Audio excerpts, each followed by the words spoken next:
Good morning everyone. Chapter cash flow statement और आज हम रिमेनिंग सारे क्वेश्चंस को कंप्लीट करेंगे। स्टार्ट करते हैं क्वेश्चन नंबर 14 से। From the following balance sheet and information prepare cash flow statement of Riyan limited by indirect method for the year ended 31 March 2001। Equity and liabilities, उसमें share holder fund, share capital, reserve and surplus, notes number 1 और 2 2001 और 2000। फिर non current liability में long term borrowing, current liabilities में trade payable, other current liabilities और short term provision में provision for tax दे रखा है। नॉन करंट एसेट्स में प्रॉपर्टी प्लांट एंड इक्विपमेंट, फिर non current investment. Current assets में inventories, trade receivables, cash and cash equivalent और other current assets. Notes to accounts में share capital दे रखे, इक्विटी शेयर कैपिटल और preference share capital. Reserve and surplus CRR दे रखा है, कैपिटल रिजर्व दे रखा है, general reserve, P&L। Long term borrowing में डिवेंचर्स दे रखे हैं, अदर करंट लाइबिलिटीज में डिविडेंड पेबल और लाइबिलिटीज फॉर एक्सपेंसेस दे रखे हैं। प्रॉपर्टी प्लांट एंड इक्विपमेंट में प्लांट एंड मशीनरी और लैंड और बिल्डिंग के बारे में डिटेल दे रखी है। Additional information, a piece of land has been sold out for ₹1,50,000, cost ₹1,20,000 and the balance land was revalued. Capital reserve consisted of profit on revaluation of land। Piece of land हमने sold की, 1,50,000 उसकी cost, हमने उसको 1,50,000 में cell किया और बाकी की लैंड का हमने रीवैल्यूएशन किया। तो ये कह रहा है कैपिटल रिजर्व में जो भी अमाउंट है, कैपिटल रिजर्व में जो भी अमाउंट है वो रीवैल्यूएशन ऑफ लैंड का प्रॉफिट है और हमें कैपिटल रिजर्व में दे रखा है 70,000, मतलब 70,000 is revaluation profit of land.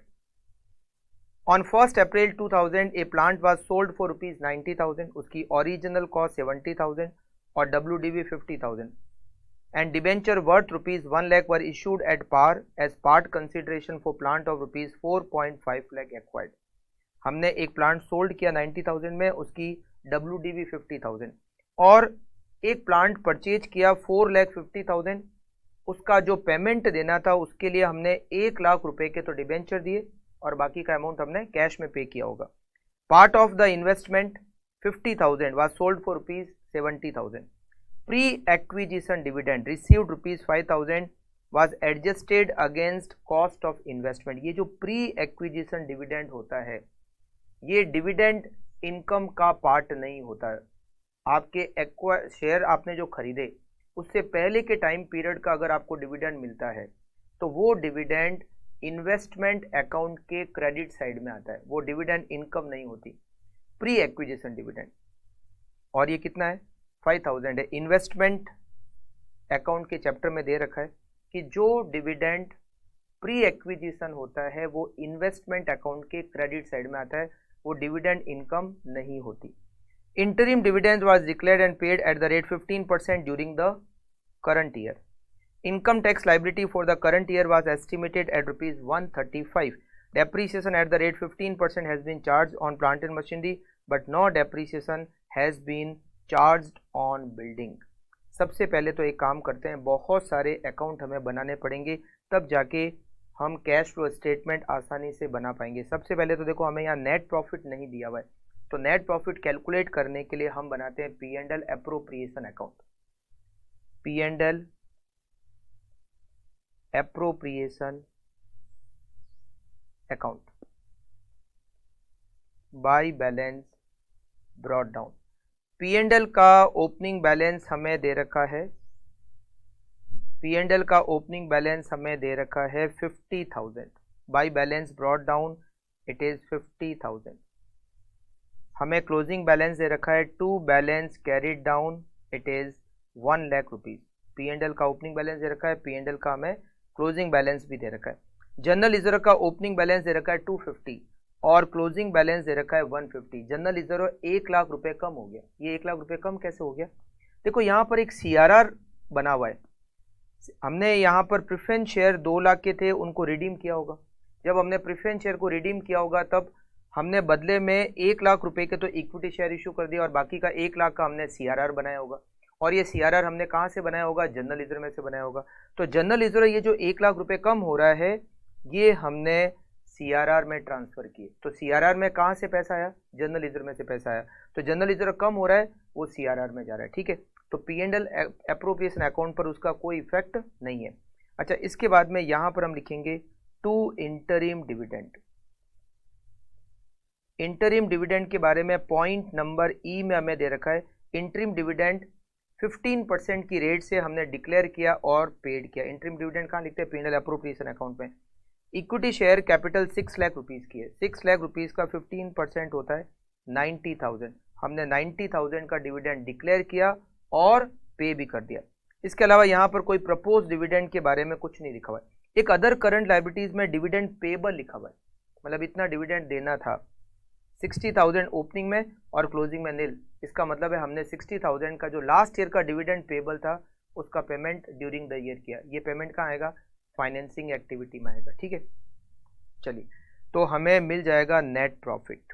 ये नेट प्रॉफिट होगा after tax, net profit balancing figure. यहाँ की टोटल 1,90,000। 1,90,000 में से हम 50,000 माइनस करेंगे तो हमें 1,40,000 का नेट प्रॉफिट मिल जाएगा। दूसरा अकाउंट हम बनाते हैं प्रोविजन फॉर टैक्स का अकाउंट। प्रोविजन फॉर टैक्स का account, provision for tax bye balance brought down. Provision for tax का ओपनिंग बैलेंस हमें बैलेंस शीट में दे रखा है 60,000 और क्लोजिंग बैलेंस दे रखा है 95,000। ओपनिंग बैलेंस 60,000 और क्लोजिंग बैलेंस हमें दे रखा है 95,000। करंट ईयर का टैक्स प्रोविजन हमें क्वेश्चन में दे रखा है point number F. Current year की इनकम टैक्स लायबिलिटी 1,35,000। यहाँ लिखेंगे 1,35,000। तो हमने कितना इनकम टैक्स पे किया वो हमें मिल जाएगा बैलेंसिंग फिगर। यहाँ की टोटल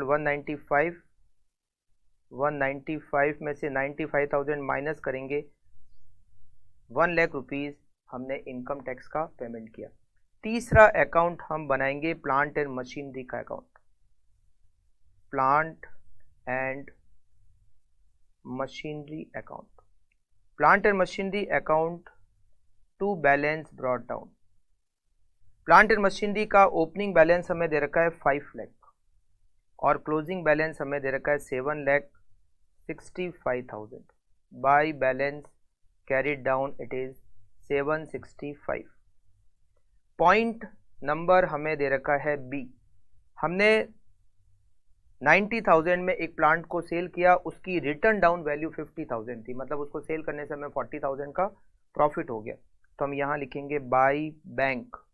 हमने उसको सेल किया 90,000 में और उसको सेल करने से हमें प्रॉफिट हो गया to P&L it is 40,000। It is profit on sale of plant and machinery, right. उसके बाद में लिखा हुआ है हमने 4,50,000 का एक प्लांट परचेज किया और उसके बदले में हमने 1 लाख रुपए के तो डिबेंचर दिए और बाकी का पेमेंट हमने कैश में किया होगा। तो 4,50,000 यहाँ लिखेंगे टू डिबेंचर। हमने प्लांट एंड मशीनरी परचेज की तो एंट्री क्या होगी? Plant and machinery account debit 4,50,000 to debenture 1 lakh to bank 3,50,000।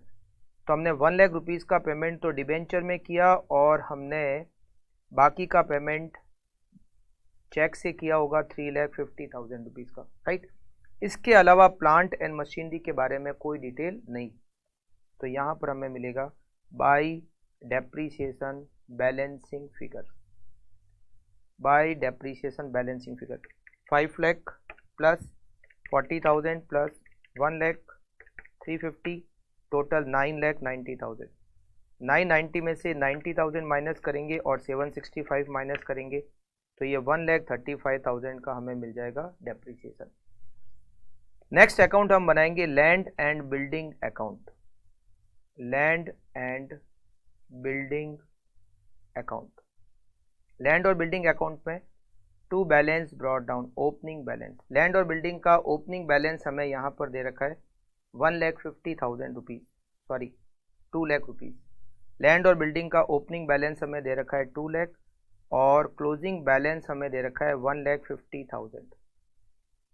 1,50,000।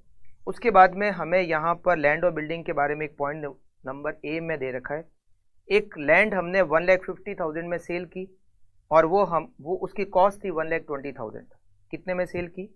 1,50,000 by bank 1,50,000 में हमने लैंड और बिल्डिंग सेल की और उसकी कॉस्ट 1,20,000 थी, मतलब उसको सेल करने से हमें प्रॉफिट हो गया। टू प्रॉफिट ऑन सेल 30,000 का प्रॉफिट हो गया। उसके बाद में दे रखा है कि रिमेनिंग जो लैंड थी उसका हमने रीवैल्यूएशन किया और रीवैल्यूएशन का जो प्रॉफिट था वो हमने कैपिटल रिजर्व अकाउंट में ट्रांसफर कर दिया। तो रीवैल्यूएशन से प्रॉफिट हुआ, तो रीवैल्यूएशन में अगर प्रॉफिट होता है तो क्या एंट्री होती है? Land and building account debit to P&L, मगर हमने उसको P&L में क्रेडिट नहीं किया, हमने उसको कैपिटल रिजर्व में क्रेडिट किया। तो कैपिटल रिजर्व का बैलेंस जो है 70,000, it is revaluation profit of land. तो यहाँ पर एंट्री होगी land and building account debit to capital reserve which is 70,000, और यहाँ पर लैंड और बिल्डिंग का डेप्रीसिएशन नहीं दिया हुआ है, तो यहाँ पर इसकी टोटल होगी 3 लाख और इस साइड की भी टोटल होगी 3 लाख। केवल और केवल प्लांट एंड मशीनरी पर ही डेप्रीसिएशन चार्ज होता है। अच्छा, लैंड और बिल्डिंग के बाद में एक अकाउंट और बनाएंगे और वो है investment account. Investment account to balance brought down. Investment का ओपनिंग बैलेंस, यहाँ पर हमें इन्वेस्टमेंट का ओपनिंग बैलेंस दे रखा है 80,000 और क्लोजिंग बैलेंस दे रखा है 50,000। टू बैलेंस ब्रॉट डाउन 80,000 और by balance carried down it is 50,000। फिर हमें दे रखा है पॉइंट नंबर सी, 50,000 के इन्वेस्टमेंट 70,000 में सेल किए, तो यहाँ लिखेंगे बाई बैंक, हमने उनको 70,000 में सेल किया जबकि वो 50,000 के थे, तो हमें प्रॉफिट हो गया। To profit on sale it is 20,000 rupees, right. उसके बाद में यहाँ पर दे रखा है हमें प्री एक्विजिशन डिविडेंड मिला। प्री एक्विजिशन डिविडेंड कितना मिला? 5,000। प्री एक्विजिशन डिविडेंड मैंने अभी आपको बताया इन्वेस्टमेंट अकाउंट के क्रेडिट साइड में लिखते हैं बैंक, इसकी एंट्री होती है bank account debit to investment 5,000। फिर यहाँ लिखेंगे टू बैंक बैलेंसिंग फिगर, हमने इन्वेस्टमेंट परचेज, क्योंकि इन्वेस्टमेंट पे डेप्रीसिएशन तो लगता नहीं, 70,000, इधर की टोटल 125, इधर की भी टोटल 125, तो हमने 25,000 के इन्वेस्टमेंट परचेज की। तो सारी डिटेल हम बना चुके हैं। देखिए, ए पॉइंट क्लियर हो चुका है, B point clear, C point clear, D point clear, E point clear, F point clear और डेप्रीसिएशन हम प्लांट एंड मशीनरी पे ऑलरेडी चार्ज कर चुके हैं। चलिए, अब हमें कैश फ्लो स्टेटमेंट बनाना है, तो कैश फ्लो स्टेटमेंट बनाने का काम मैं आपको देता हूँ, पूरा समझा देता हूँ, मगर आपको इसका पूरा कैश फ्लो स्टेटमेंट तैयार करना है। देखो, सबसे पहले हम लिखते हैं cash flow from operating activity. Cash flow from operating activity में हम क्या लिखते हैं? हम सबसे पहले लिखते हैं नेट प्रॉफिट बिफोर टैक्स। तो नेट प्रॉफिट हमारा कितना है? 140 नेट प्रॉफिट है, और इस बार हमने टैक्स का प्रोविजन कितना बनाया? 135। तो 140 और 135 दोनों की अगर टोटल करते हैं तो हमारा नेट प्रॉफिट होगा 2,75,000। हमारा नेट प्रॉफिट बिफोर टैक्स 275। इसमें हम ऐड करेंगे डेप्रीसिएशन। डेप्रीसिएशन हमने प्लांट एंड मशीनरी पर चार्ज किया विच इज़ 1,35,000। उसके बाद में इसमें ऐड करेंगे किसी भी एसेट को या इन्वेस्टमेंट को बेचने का लॉस। लॉस तो नहीं है, प्रॉफिट है। कहाँ का प्रॉफिट है? 40,000 का प्रॉफिट है प्लांट एंड मशीनरी को बेचने का, वो लेस हो जाएगा। फिर लैंड और बिल्डिंग को बेचने का प्रॉफिट 30,000, उसको हम लेस करेंगे, और इन्वेस्टमेंट को सेल करने का प्रॉफिट है 20,000, इसको भी हम लेस करेंगे। इसके बाद में हम ऐड करते हैं अगर डिबेंचर है तो उसका इंटरेस्ट। डिबेंचर कितने के? Debenture 2 lakh rupees. 2 lakh rupees पर 9% 18,000 इंटरेस्ट होता है। इस इंटरेस्ट को हम ऐड करेंगे। ये हम ऑपरेटिंग एक्टिविटी का मैं आपको प्लस माइनस बता रहा हूँ, ठीक है। इसके बाद में हम क्या ऐड करते हैं? अगर किसी आइटम को रिटर्न ऑफ किया, जैसे गुडविल रिटर्न ऑफ करना, पेटेंट रिटर्न ऑफ करना, प्रिलिमिनरी एक्सपेंस रिटर्न ऑफ करना, यहाँ पर हमने किसी भी आइटम को रिटर्न ऑफ नहीं किया है तो वो पॉइंट नहीं आएगा। अच्छा, लेस क्या करते हैं? Profit on sale of assets और इन्वेस्टमेंट, वो हमने लेस कर दिए। और income on investment, income on investment के बारे में यहाँ कोई डिटेल नहीं है, मतलब वो नहीं है। फिर हम वर्किंग कैपिटल चेंज का एडजस्टमेंट करेंगे, इंक्रीज इन करंट एसेट्स और डिक्रीज इन करंट एसेट्स का एडजस्टमेंट करेंगे, increase in current liability, decrease in current liability का एडजस्टमेंट करेंगे। तो उसमें क्या क्या एडजस्टमेंट करेंगे हम? यहाँ पर इन्वेंट्री इंक्रीज हो गई 5,000 से, तो उसको लेस करेंगे। ट्रेड रिसीवेबल इंक्रीज हो गए 25,000, उसको लेस करेंगे। अदर करंट एसेट्स में क्या है? अदर करंट एसेट में यहाँ पर कुछ दे नहीं रखा है, तो अदर करंट एसेट्स भी क्या हो गई 35,000 से इंक्रीज, तो उसको भी लेस करेंगे 35,000, मतलब 5,000 ये भी लेस करना है हमें, ये 25,000 भी लेस करना है, और अदर करंट एसेट्स 35,000 भी हमें लेस करना है। फिर करंट लायबिलिटीज में ट्रेड पेबल इंक्रीज हो गए, इसको ऐड करना है 5,000 से। अदर करंट लायबिलिटीज में क्या दे रखा है, अदर करंट लायबिलिटीज में हमें यहाँ पर दे रखा है डिविडेंड पेबल का एडजस्टमेंट यहाँ पर नहीं होता, डिविडेंड का एडजस्टमेंट ऑपरेटिंग में नहीं होता। लायबिलिटी फॉर एक्सपेंसेस, बिल्कुल ये होगा, लायबिलिटी फॉर एक्सपेंसेस मतलब आउटस्टैंडिंग एक्सपेंसेस, ये इंक्रीज हो गए 10,000 से, तो ये 10,000 हमें क्या करना पड़ेगा, ऐड। तो देखिए क्या क्या लेस करेंगे, 5,000 हम लेस करेंगे, 5,000 हम लेस करेंगे, उसके बाद में हम 25,000 लेस करेंगे, हम 35,000 लेस करेंगे, उसके बाद में हम ऐड करेंगे 5,000 को और ऐड करेंगे 10,000 को, हम ऐड करेंगे 5,000 को, हम ऐड करेंगे 10,000 को, और फिर जितना टैक्स पे किया है हमने, टैक्स का पेमेंट कितना किया 1 लाख रुपीज़, 1 लाख रुपीज़ को हम लेस करेंगे, 1 लाख रुपीज़ को हम लेस करेंगे, तो ये हमारा नेट रिजल्ट आ जाएगा ऑपरेटिंग का।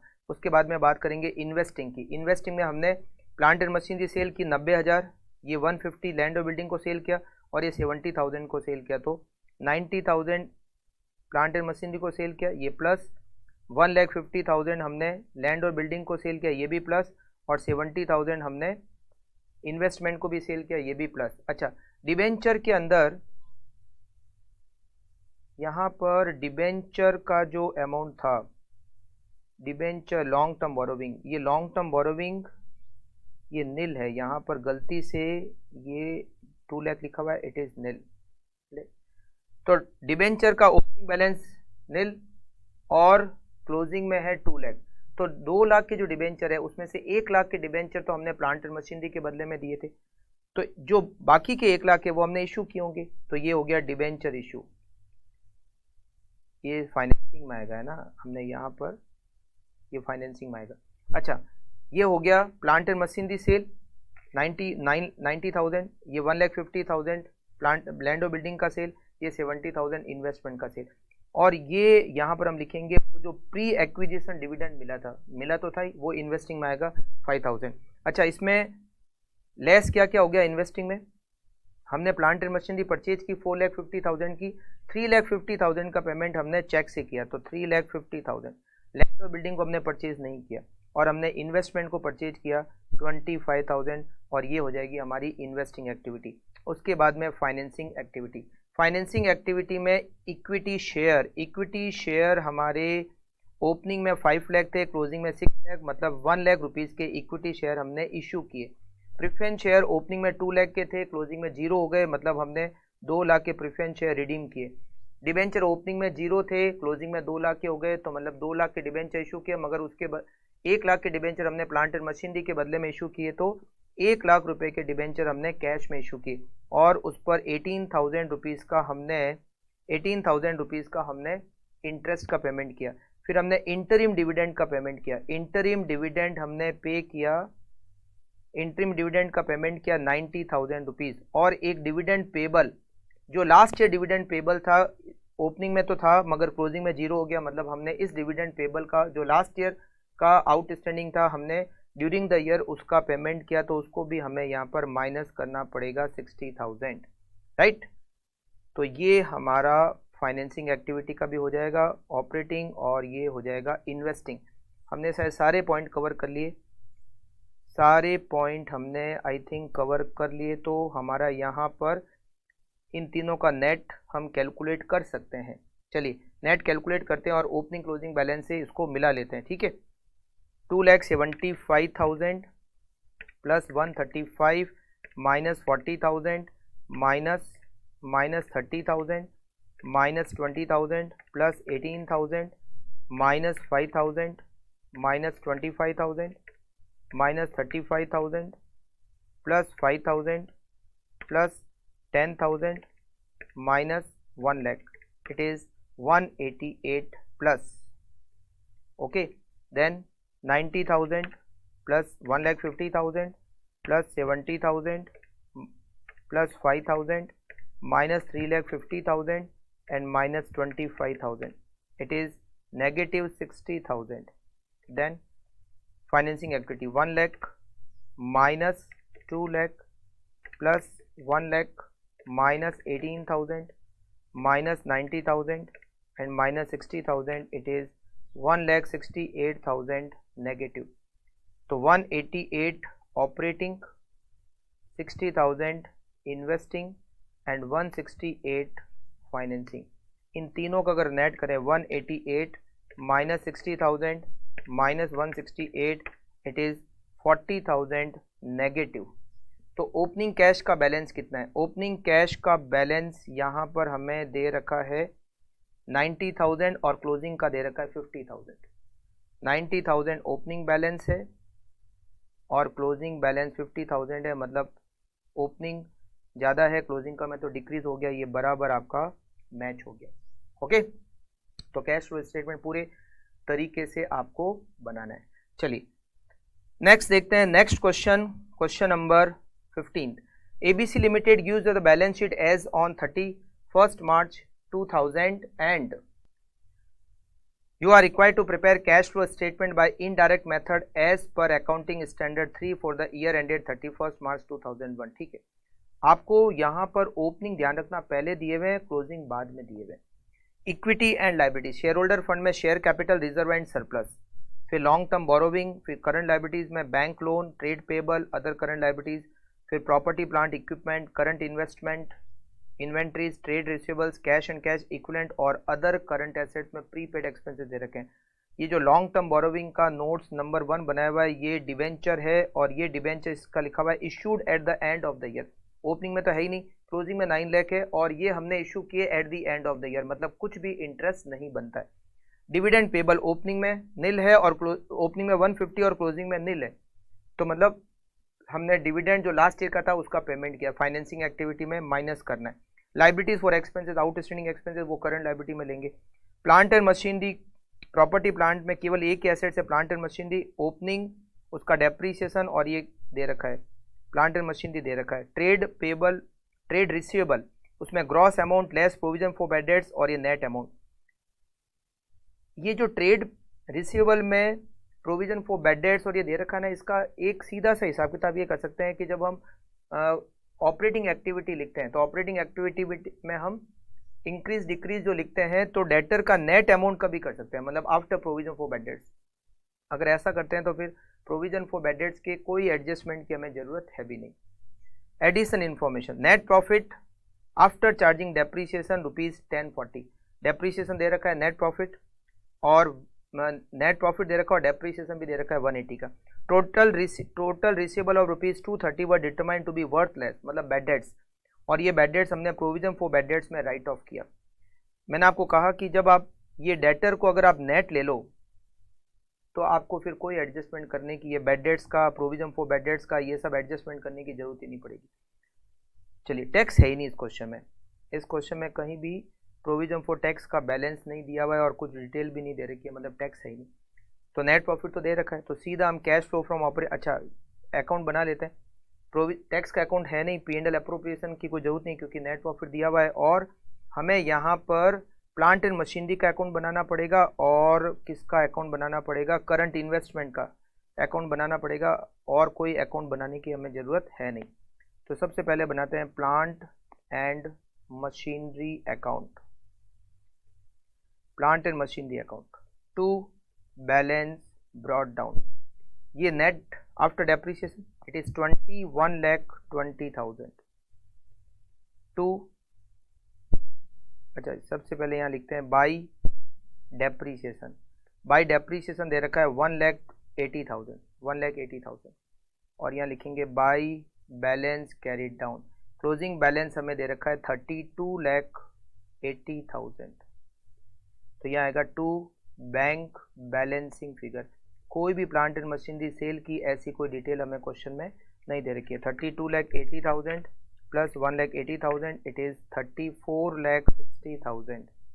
34,60,000 में से हम 21,20,000 माइनस करेंगे तो ये होगा 13,40,000 परचेज. उसके बाद में हम बनाते हैं इन्वेस्टमेंट का अकाउंट. इन्वेस्टमेंट अकाउंट में to balance brought down.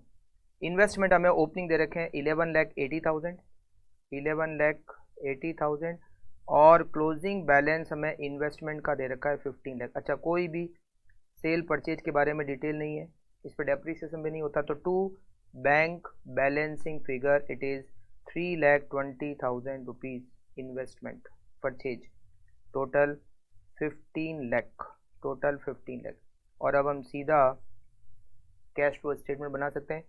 Format wise आपको बनाना है, मैं आपको डायरेक्टली बता रहा हूँ। ऑपरेटिंग एक्टिविटी, इन्वेस्टिंग और financing activity. Operating activity, net profit हमें दे रखा है 1040, टैक्स है नहीं तो ये नेट प्रॉफिट बिफोर टैक्स ही हो गया। 10,40,000 is net profit before tax. Depreciation हमें डायरेक्टली दे रखा है क्वेश्चन में 180। कोई भी एसेट का लॉस है नहीं, कोई भी चीज़ राइट ऑफ हो नहीं रही है। डिबेंचर है बट उसका इंटरेस्ट नहीं होगा क्योंकि डिबेंचर हमने at the end of the year issue किए हैं तो उसका इंटरेस्ट नहीं होगा। कोई भी चीज़ लेस करने के लिए नहीं है हमारे पास, तो सीधा करंट एसेट्स और करंट लायबिलिटीज़ का हमें एडजस्टमेंट करना है। सबसे पहले बात करते हैं करंट एसेट्स की। इन्वेंट्री, इन्वेंट्री हमारी डिक्रीज हो गई 90,000 से, तो डिक्रीज इसको हम ऐड करेंगे 90,000 रुपीज़। फिर हमारे ट्रेड रिसीवेबल जो कि प्रोविजन फॉर बैड डेट्स का नेट करने के बाद है, ये हमारे इंक्रीज हो गए 4 लाख रुपीज़, तो 4 लाख रुपीज़ को हम माइनस करेंगे। इसके बाद में हमें यहाँ पर दे रखा है prepaid expenses. Prepaid expenses increase हो गए, इसको माइनस करना है 30,000 रुपीज़। उसके बाद करंट लाइबिलिटीज़ में हमें यहाँ पर ट्रेड पेबल दे रखे जो कि डिक्रीज हो गए, डिक्रीज इन ट्रेड पेबल, इसको भी हमें माइनस करना है। और अदर करंट लाइबिलिटीज़ में हमें लाइबिलिटीज़ फॉर एक्सपेंसेस दे रखे हैं और ये भी डिक्रीज हो गए 60,000 से, इसको भी हमें माइनस करना है। ठीक है। अच्छा, टैक्स है नहीं तो टैक्स का पेमेंट भी नहीं है, तो ये हमारी operating activity 10,40,000 plus 1,80,000 plus 90,000 minus 4 lakh, उसके बाद माइनस 30,000 माइनस 60,000 और minus 60,000, it is 7,60,000 rupees. Operating activity के बाद हम लेंगे इन्वेस्टिंग एक्टिविटी। इसमें हमने प्लांट एंड मशीनरी परचेज किया 13,40,000 रुपीज़ का और हमने इन्वेस्टमेंट परचेज किए 3,20,000 के, और इसके अलावा इसमें कोई पॉइंट है नहीं, तो 16,60,000 रुपीज़ ये हो गया नेगेटिव। उसके बाद फाइनेंसिंग, फाइनेंसिंग में सबसे पहले यहाँ पर इश्यू ऑफ इक्विटी शेयर नहीं है। ठीक है। Reason, long term borrowing 9 lakh rupees, ये हमने डिबेंचर इशू किए 9 लाख रुपीज़ के। फिर हमने ये जो अदर करंट लायबिलिटी है उसमें डिविडेंड पेबल ओपनिंग में 150 है, क्लोजिंग में नील है, तो हमने 1,50,000 का डिविडेंड का पेमेंट किया। और इसके अलावा यहाँ पर अच्छा बैंक लोन, एक बैंक लोन है, ओपनिंग में 150 क्लोजिंग में 3 लाख, तो हमने 1,50,000 का बैंक लोन लिया। नेट रिजल्ट प्लस के 9 लाख, तो 7,60,000। ऑपरेटिंग, इन्वेस्टिंग 16,60,000 और फाइनेंसिंग प्लस के 9 लाख। इन तीनों का नेट रिजल्ट नील होता है, मतलब कैश का ओपनिंग और क्लोजिंग बराबर है, बिल्कुल बराबर है। कैश और कैश इक्विवेलेंट, ओपनिंग 15,20,000 और क्लोजिंग भी 15,20,000। ओके, चलिए अब हम देखते हैं इस चैप्टर का last question, question number 16th। The balance sheet of New Light Limited as at 31st March 2001 and 2000 for the year ended are as follows। हमें 2000 और 2001 की बैलेंस शीट दे रखी है। Share capital, reserve and surplus, long term borrowing, other current liabilities में other current liabilities और short term provision for tax दे रखा है। फिर नॉन करंट एसेट्स में property plant and equipment, non current investment, current assets में cash और cash equivalent और अदर करंट एसेट्स दे रखी है। शेयर कैपिटल की डिटेल दे रखी है, ओपनिंग में 12 लाख और फिर 16 लाख। प्रेफरेंस शेयर कैपिटल, ये बाय मिस्टेक यहाँ पर ये 2000 है, ये 2001 है। ओपनिंग में इक्विटी शेयर 12 और क्लोजिंग में 16 लाख।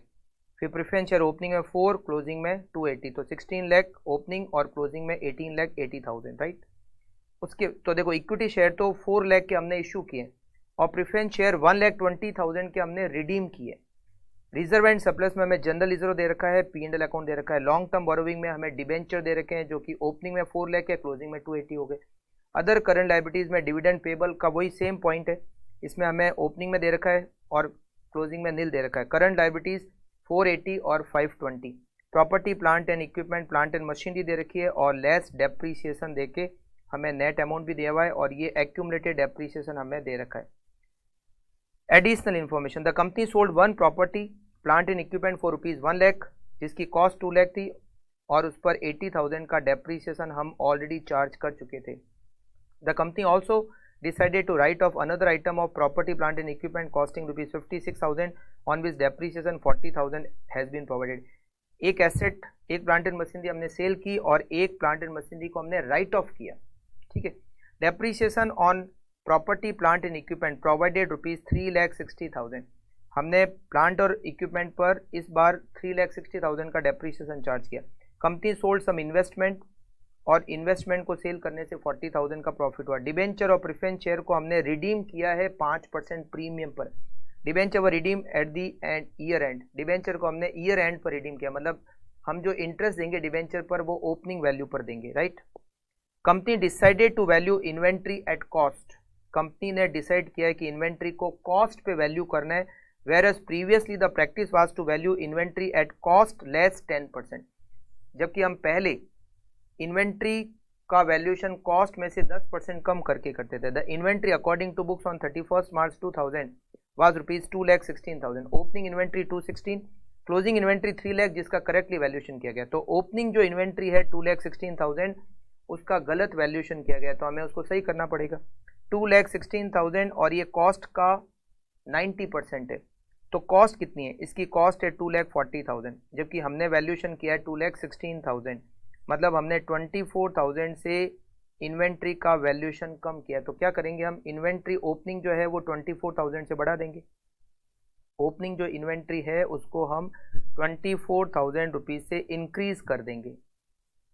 यहाँ पर हमारे पास अदर करंट एसेट्स, ये जो अदर करंट एसेट्स है इसमें इन्वेंट्री है, क्योंकि करंट एसेट्स में दो ही हेडिंग दे रखी है, कैश और कैश इक्विवेलेंट और अदर करंट एसेट्स। तो अदर करंट एसेट्स को हम 24,000 ओपनिंग को बढ़ाएंगे। अच्छा, ओपनिंग स्टॉक बढ़ेगा तो इससे हमारा जो करंट ईयर का प्रॉफिट है वो डिक्रीज हो जाएगा, ठीक है। करंट ईयर का जो प्रॉफिट है वो डिक्रीज हो जाएगा, क्योंकि जब ओपनिंग स्टॉक बढ़ता है तो प्रॉफिट कम होता है। जब हम ओपनिंग स्टॉक को कहाँ लिखते हैं, एक्सपेंडिचर साइड में लिखते हैं। तो जब ओपनिंग स्टॉक कम होगा, ओपनिंग स्टॉक बढ़ेगा, तो ओपनिंग स्टॉक बढ़ने से हमारा प्रॉफिट डिक्रीज हो जाएगा, तो हमें प्रॉफिट को भी 24,000 से कम करना पड़ेगा। चलिए, अब इसमें एडजस्टमेंट क्या क्या है। एक तो सबसे पहले प्लांट एंड मशीनरी का अकाउंट बना देते हैं, ज़्यादा कुछ एडजस्टमेंट ऐसे खास है नहीं, प्लांट एंड मशीनरी का अकाउंट बना देते हैं। दूसरा, हमें यहाँ पर अकाउंट बनाना होगा इन्वेस्टमेंट का, फिर हम P&L एप्रोप्रिएशन अकाउंट बनाएंगे, ठीक है। सबसे पहले तो P&L एप्रोप्रिएशन अकाउंट ही बनाते हैं और टैक्स का अकाउंट बनाएंगे। P&L appropriation account by balance brought down, P&L का ओपनिंग बैलेंस हमें दे रखा है 2,40,000, 2,40,000 ओपनिंग बैलेंस, और हमें क्लोजिंग बैलेंस दे रखा है 3,40,000। P&L का क्लोजिंग बैलेंस हमें दे रखा है 3,40,000।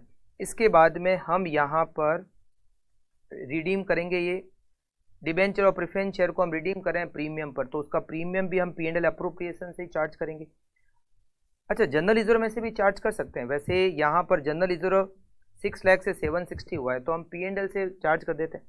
P&L से अगर चार्ज करें तो यहाँ लिखेंगे to premium on redemption of debenture और to premium on redemption of preference share, preference share. तो डिबेंचर ओपनिंग में हमारे पास थे 4 लाख रुपीज़ के, क्लोजिंग में हो गए 280, 120 के डिबेंचर हमने 5% प्रीमियम, 120 का 5% होता है 6,000 premium on redemption of debenture. Same इसी तरीके से प्रेफरेंस शेयर भी 4 लाख ओपनिंग में थे, क्लोजिंग में 280, 120 के रिडीम किए 6,000 प्रीमियम पर, ये 6,000 उस पर भी हमने प्रीमियम पे किया।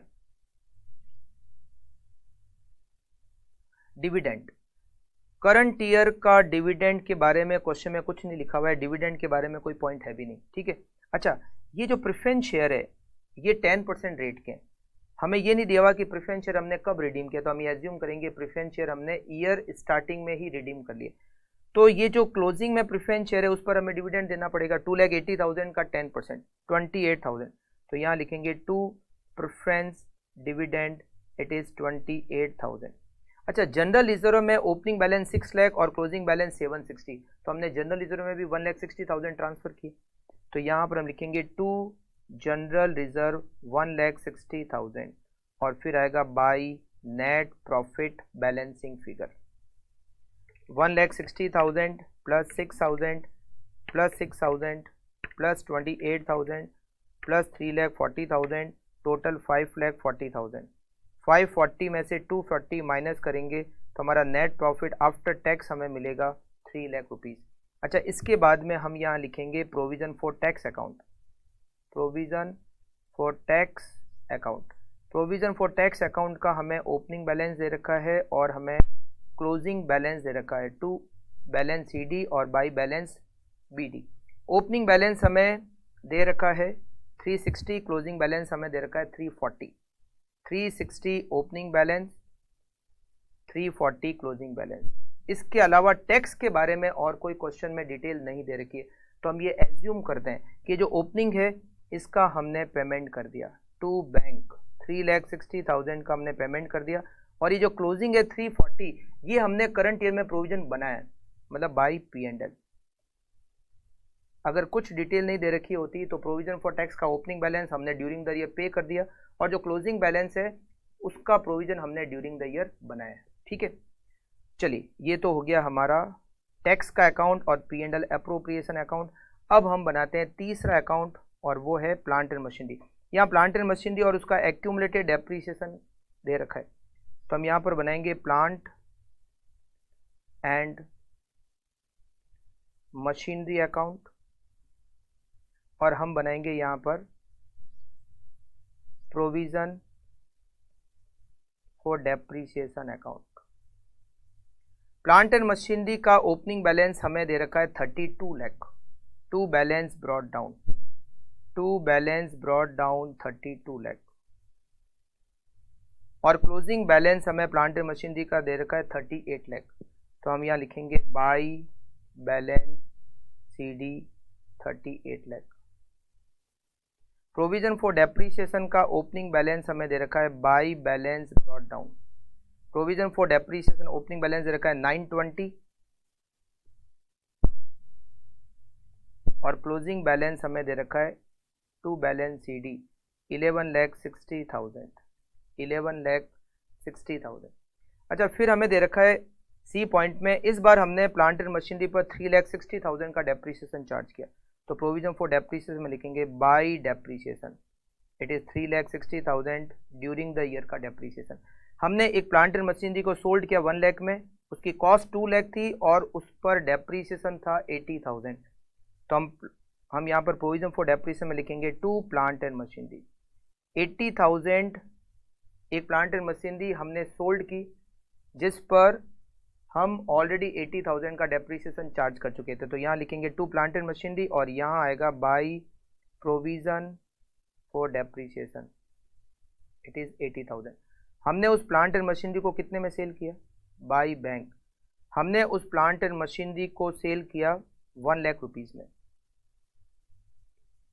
तो देखिए 2 लाख रुपीज़ की प्लांट एंड मशीनरी थी, उस पर 80,000 का डेप्रिसिएशन चार्ज हो चुका था, मतलब उसकी बुक वैल्यू 120 थी। हमने उसको सेल किया 1 लाख में, तो उसको सेल करने से हमें लॉस हो गया। बाय लॉस ऑन सेल हमें 20,000 का उसको सेल करने से लॉस हो गया। अकाउंट थोड़ा बड़ा बनेगा। By balance CD it is closing balance इसका दे रखा है 38 लाख।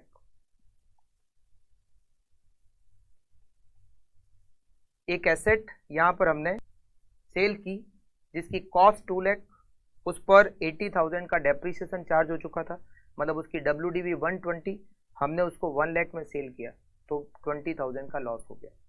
फिर एक और एसेट्स थी जिसको हमने डिस्पोज कर दिया, मतलब राइट ऑफ कर दिया, उसकी कॉस्ट 56 और उस पर 40,000 का डेप्रीसिएशन था, तो उस पर जितना डेप्रीसिएशन था वो तो प्रोविजन फॉर डेप्रीसिएशन से प्लांट एंड मशीनरी अकाउंट में ट्रांसफर हो जाएगा, प्लांट एंड मशीनरी पे, और यहाँ हम लिखेंगे by provision for depreciation it is 40,000।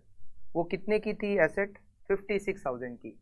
40,000 उसका डेप्रीसिएशन चार्ज हो चुका था, मतलब उसकी WDV 16,000 थी, वो एसेट्स हमें राइट ऑफ करनी है, तो पूरा लॉस हो गया बाई P&L, 16,000 की एसेट का लॉस हो गया। फिर यहाँ पर प्लांट एंड मशीनरी में आएगा to bank balancing figure, to bank balancing figure it is 2 lakh plus 56,000 plus 38 lakh, total 40 lakh 56,000। 40 lakh 56,000 में से माइनस करेंगे 32 लाख, इट इज 8 लाख 56,000 जो प्लांट एंड मशीनरी हमने ड्यूरिंग द ईयर परचेज की। ठीक है, अब यहाँ पर ये हमारा account 80,000 plus 40,000 plus 11 lakh 60,000, total 1280, और यहाँ भी हो गया 12 लाख 80,000। ठीक है, तो ये हमारा पॉइंट नंबर A, B और C क्लियर हो गया। अब हम बनाते हैं इन्वेस्टमेंट का account. Investment account to balance brought down. Investment का ओपनिंग बैलेंस हमें दे रखा है 4 लाख, क्लोजिंग बैलेंस दे रखा है 3,20,000, 4 लाख और क्लोजिंग बैलेंस हमें दे रखा है 3,20,000, और इसके बारे में एक पॉइंट दे रखा है, पॉइंट नंबर D। हमने इन्वेस्टमेंट सेल किए और उसका प्रॉफिट 40,000 हुआ। कितने में सेल किए ये नहीं दे रखा है, प्रॉफिट 40,000 है। इन्वेस्टमेंट को सेल करने का प्रॉफिट हम डेबिट साइड के में लिखते हैं, to profit on sale it is 40,000। तो हम बैलेंसिंग फिगर निकालेंगे, हमने इन्वेस्टमेंट कितने में सेल किए बाई बैंक बैलेंसिंग फिगर, ये 440 इधर लिखेंगे, मतलब हमने इन्वेस्टमेंट को 1,20,000 में सेल किए। ओके, इन्वेस्टमेंट अकाउंट हो गया, प्रोविजन फॉर डेप्रिसिएशन हो गया, प्लांट एंड मशीनरी हो गया, प्रोविजन फॉर टैक्स हो गया, P&L अप्रोप्रिएशन हो गया। सारे अकाउंट मोस्टली हमारे बनकर तैयार हैं। अब हम कैश फ्लो स्टेटमेंट की डिटेल लिखना स्टार्ट कर देते हैं। ठीक है, कैश फ्लो स्टेटमेंट फॉर्मेट से आपको बनाना है। मैं आपको बता देता हूँ कि नेट रिजल्ट कैसे आएगा और क्या क्या ऐड और क्या क्या लेस करना है। सबसे पहले तो नेट प्रॉफिट बिफोर टैक्स। हमारा नेट प्रॉफिट जो है वो हमने कैलकुलेट किया 3 लाख, इसमें वो 24,000 लेस करने होंगे जो इन्वेंट्री ओपनिंग स्टॉक बढ़ने से होगा। 3 लाख का नेट प्रॉफिट, उसमें से 24,000 पहले तो माइनस करते हैं, क्योंकि ओपनिंग स्टॉक बढ़ेगा तो प्रॉफिट कम हो जाएगा। It is 276। फिर इसमें हम प्रोविजन फॉर टैक्स, इस बार हमने कितना प्रोविजन बनाया 340 का, 340 का प्रोविजन ऐड हो जाएगा, तो हमारा प्रॉफिट बिफोर टैक्स होगा 6,16,000। उसमें हम ऐड करेंगे डेप्रीसिएशन। डेप्रीसिएशन केवल प्लांट एंड मशीनरी में, और वो प्लांट एंड मशीनरी पे हमने डेप्रीसिएशन चार्ज किया है ड्यूरिंग द ईयर 3,60,000। फिर हम ऐड करेंगे जो एसेट हमने सेल की उस पर लॉस हुआ, और जो एसेट हमने राइट ऑफ की वो लॉस हुआ। एक लॉस जो राइट ऑफ की उस पर 16,000 का लॉस, और जो सेल की उस पर 20,000 का लॉस, टोटल 36,000 का लॉस। इन्वेस्टमेंट को सेल किया, उस पर हमें प्रॉफिट हुआ 40,000 का, ये 40,000 का हमने यहाँ से इन्वेस्टमेंट का प्रॉफिट माइनस कर दिया। तो देखो ये स्टॉक वाला पॉइंट हमने कर दिया, ये रिडम्पशन हो गया, प्रॉफिट भी हो गया, ये भी सारे हो गए पॉइंट। इसके अलावा डिबेंचर हमने जो रिडीम किए हैं 1,20,000 के डिबेंचर, वो at the end of the year किए। इसका मतलब हमें इंटरेस्ट जो देना है वो ओपनिंग वैल्यू पे देना है, क्योंकि हमने जो 120 के डिबेंचर रिडीम किए वो at the end of the year किए, तो पूरे डिबेंचर पर पूरे साल भर का इंटरेस्ट देना पड़ेगा। 4 लाख का 9% होता है 36,000 का इंटरेस्ट हम यहाँ पर ऐड करेंगे और फाइनेंसिंग एक्टिविटी में से लेस करेंगे। ठीक है, इसके बाद में हमें यहाँ पर और क्या एडजस्टमेंट करना पड़ेगा, हमें यहाँ पर एडजस्टमेंट इसके अलावा और कुछ नहीं करना है। अब करंट एसेट्स और करंट लायबिलिटी, हमें यहाँ पर करंट एसेट्स की हेडिंग जो दे रखी है उसमें अदर करंट एसेट्स ही नाम दिया हुआ है। अदर करंट एसेट्स ओपनिंग में 11,10,000 है, ये 24,000 से इंक्रीज हो जाएगी क्योंकि ओपनिंग स्टॉक बढ़ेगा, तो ये हो जाएगी 1134। क्लोजिंग में 11,50,000, तो 16,000 रुपये करंट एसेट्स इंक्रीज हो रही है। करंट एसेट्स इंक्रीज हो रही है 16,000, जिसको हमें यहाँ पर लेस करना पड़ेगा। फिर बात करते हैं करंट लाइबिलिटीज़ की। करंट लाइबिलिटीज़ में हमें यहाँ पर ये टैक्स का दे रखा है, ये इसका तो कोई एडजस्टमेंट होगा नहीं। Other current liabilities, other current liabilities में हमें डिविडेंड दे रखा है, उसका एडजस्टमेंट यहाँ नहीं होगा। और ये जो करंट लाइबिलिटीज़ दे रखी है 480 से 520 हो गई, मतलब 40,000 इंक्रीज हो गई, वो हमें यहाँ पर ऐड करनी होगी। करंट लाइबिलिटी इंक्रीज हो गई, हमें यहाँ पर ऐड करना है। और उसके बाद में हम लेस करेंगे जो हमने इनकम टैक्स का पेमेंट किया। इनकम टैक्स का हमने पेमेंट किया 3,60,000, और ये हमारी ऑपरेटिंग एक्टिविटी। उसके बाद इन्वेस्टिंग, इन्वेस्टिंग एक्टिविटी में हमने इन्वेस्टमेंट सेल किए 1,20,000, और हमने प्लांट एंड मशीनरी को सेल किया 1 लाख रुपीज़।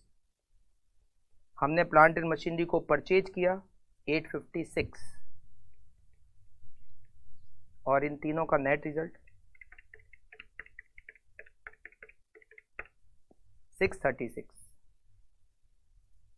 636 नेगेटिव। फिर फाइनेंसिंग, फाइनेंसिंग में हमने इक्विटी शेयर ओपनिंग में 12, क्लोजिंग में 16, तो हमने 4 लाख रुपीज़ के इक्विटी शेयर इशू किए, 4 लाख के।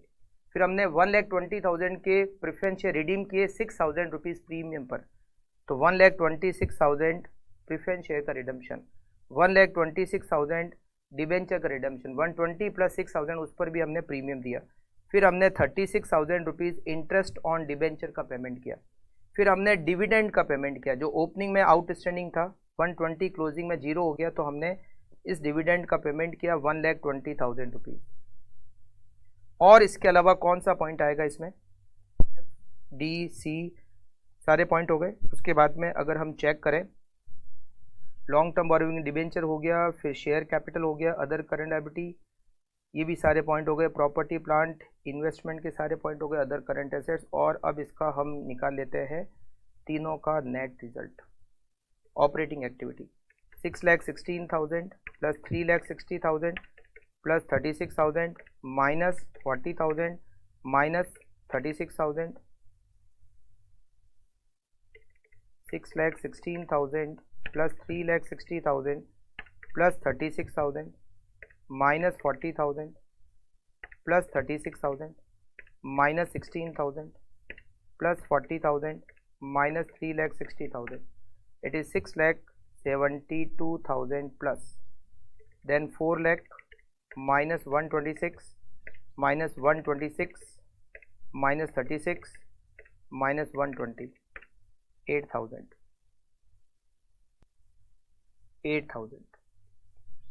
तो इसका नेट करें तो 672 प्लस ऑपरेटिंग माइनस 636 इन्वेस्टिंग और माइनस 8,000 फाइनेंसिंग।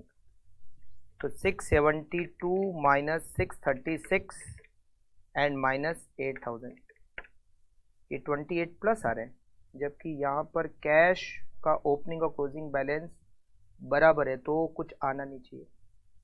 तो यहाँ पर 28 का क्या डिफरेंस है।